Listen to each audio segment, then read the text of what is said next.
Outsource ठेका कर्मचारियों के लिए अच्छी खबर है।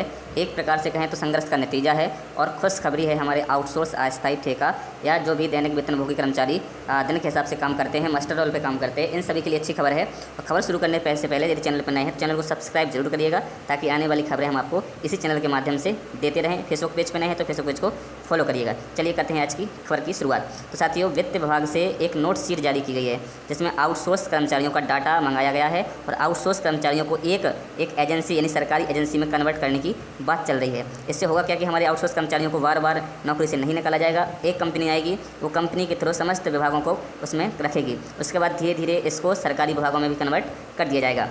ऐसी पॉलिसी चल रही है और ये पॉलिसी है हमारे आउटसोर्स कर्मचारियों के संघर्ष का नतीजा है।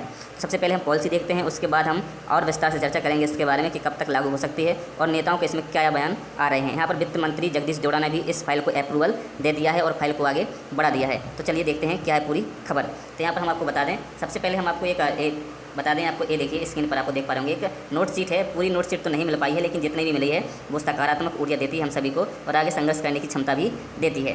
विषय में लिखा हुआ है शासकीय विभागों निगमों मंडलों समितियों प्रोस्टिट्यूटल बॉडीज़ में आउटसोर्सिंग पर रखे जा रहे कर्मचारियों के संबंध में, जो कर्मचारी रखे जाते हैं उनके संबंध में नोट शीट चालू की गई है।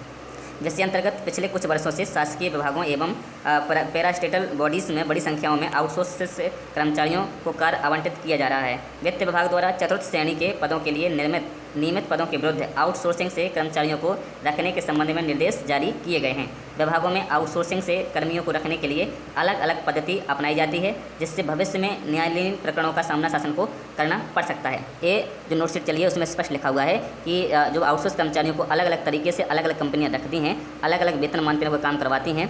कई कंपनियां दिन से रात में काम करवाती हैं, 8 घंटे से ज़्यादा सेवा भी आउटसोर्स कर्मचारी को देना पड़ता है। तो स्पष्ट इसमें लेख किया गया है, आप देख पा होंगे। इसमें आगे चल के उच्च न्यायालय यानी हाई कोर्ट का भी इसमें मामला हो सकता है जिसका हमें सामना करना पड़ेगा, है ना।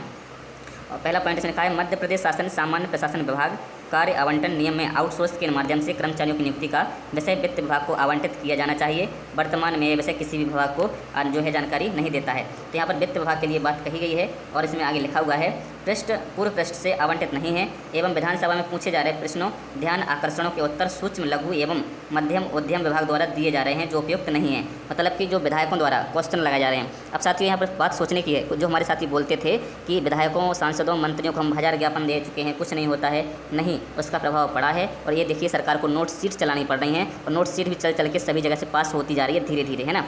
स्पष्ट रूप से ये बात सही है कि हम प्रयास करेंगे तो प्रयास निश्चित रूप से सफल होता है, ये बात सही है, होगी भी, है ना। दूसरे पॉइंट में जो बात लिखी है, आउटसोर्सिंग से कर्मचारियों की नियुक्ति करने के लिए शासन द्वारा एक वेब पोर्टल विकसित किया जाना प्रस्तावित है। वेब पोर्टल जो विकसित किया जाना प्रस्तावित है, ये देखिए यहाँ पर एक पोर्टल बनाया जा रहा है। तो इसमें समस्त विभागों के यानी ऑल डिपार्टमेंट के आउटसोर्स कर्मचारियों को इसमें मर्ज करके इसमें रखा जाएगा और सरकार इसका पेमेंट डायरेक्ट करेगी, है ना। निर्धारित एजेंसियों, जिसमें सभी प्रकार की सेवाओं के लिए निर्धारित एजेंसियों द्वारा सिर्फ सेवा प्रदान एजेंसियों के एम्प्लेनेल्ड कराने का कार्य किया जा सकेगा। सिर्फ एम्प्लॉय उसमें रजिस्टर्ड करेंगे, उसके बाद कंपनी का इसमें कोई लेना देना नहीं होगा। द्वारा एम्पेनल्ड एजेंसी के माध्यम निविदा आमंत्रित कर आउटसोर्स से कर्मचारी रखे जा सकेंगे। आउटसोर्स से रखे जाने वाले कर्मचारियों की संपूर्ण कार्यवाही इसी पोर्टल पर संपादित होगी। मतलब एक पोर्टल पर ऑनलाइन सब प्रक्रिया जारी की जाएगी। सिर्फ निविदा आमंत्रित करने का कार्य पोर्टल से पृथक रखा जा सकता है। आउटसोर्स कर्मचारियों का भुगतान भी इसी पोर्टल से होगा। मतलब आउटसोर्स कर्मचारियों का जो वेतन है वो उसी पोर्टल के माध्यम से किया जाएगा, इसमें अन्य किसी का रोल नहीं रहेगा। तो इसमें और आगे की बात बताएं तो इसमें लिखा हुआ है, इसमें आगे की चीज़ें देखें तो ये देखिए, विषय में शासकीय विभागों निगमों मंडलों समितियों आउटसोर्सिंग पर रखे जा रहे कर्मचारियों के संबंध में पूर्व पृष्ठ से निरंतर, है ना। तो सहमति की स्थिति में बुक ऑफ फाइनेंशियल पावर 2012 की कणका 2.38 में प्रत्यायोजित अधिकार को वापस लेते हुए विभागीय प्रस्ताव के आधार पर वित्त विभाग स्तर से केस टू केस आधार पर सहमति हेतु विचार किया जा सकता है। ये उप सचिव नियम का ये आदेश है। ये अप्रैल में ये नोट शीट चली थी लेकिन इसके जवाब कंटिन्यू चल रहे हैं और जवाब बराबर इसमें आ रहे हैं। इसके बाद इसको देखिए, जो मनीष सिंह प्रमुख सचिव हैं मध्य प्रदेश शासन वित्त विभाग के, उन्होंने भी इसमें अपनी सहमति दे दी है। उसके बाद ये देखिए, जगदीश देवड़ा उप मुख्यमंत्री वित्त वाणिज्य कर योजना आर्थिक एवं सांख्यिकी मध्य प्रदेश शासन, इन्होंने भी अपनी इसमें सहमति दे दी है, टिप लगा दी है, साइन सिग्नेचर कर दिए हैं। तो इनका मैं आपको हिंदी रूपांतरण बता देता हूँ जिसमें इंग्लिश में लिखा हुआ है, क्योंकि काफ़ी साथी परेशान होंगे क्या लिखा था, कुछ समझ में नहीं आया, तो इसका बता दूँ मैं आपको। जो यहाँ से जो प्रमुख सचिव हैं उन्होंने जो टिप लगाई है वो है, कृपया NSP 5 पर ए का अवलोकन करें। दूसरे पॉइंट में HOD स्तर पर कई कार्यालयों द्वारा इस प्रावधान का दुरुपयोग किया जा रहा है। तीसरा, इसे अधिकृत रूप से HOD से वापस लिया जाएगा और FD में निहित कर दिया जाएगा ताकि FD केस टू केस आधार पर हो सके। सहमति की दशा में प्रशासकीय अनुमोदन होगा। ठीक है। उसके बाद जो मुख्यमंत्री महोदय ने इस पर टिप लगाई है, जो उप मुख्यमंत्री महोदय हैं जगदीश देवड़ा जी, उन्होंने टिप लगाई है, ठीक है, वित्त विभाग को आउटसोर्स कर्मचारियों का एक पोर्टल विकसित करना चाहिए। तो स्पष्ट उन्होंने लिखा कि ओके डन, वित्त विभाग को इन कर्मचारियों के लिए एक पोर्टल विकसित करना चाहिए और जल्द से जल्द इस पर कार्रवाई हो सके, ऐसा काम करें। तो कहीं ना कहीं हम लोग आंदोलन करते हैं, हम लोग ज्ञापन देते हैं तो उसका असर जाता है, सरकार उस पर कार्रवाई करती है।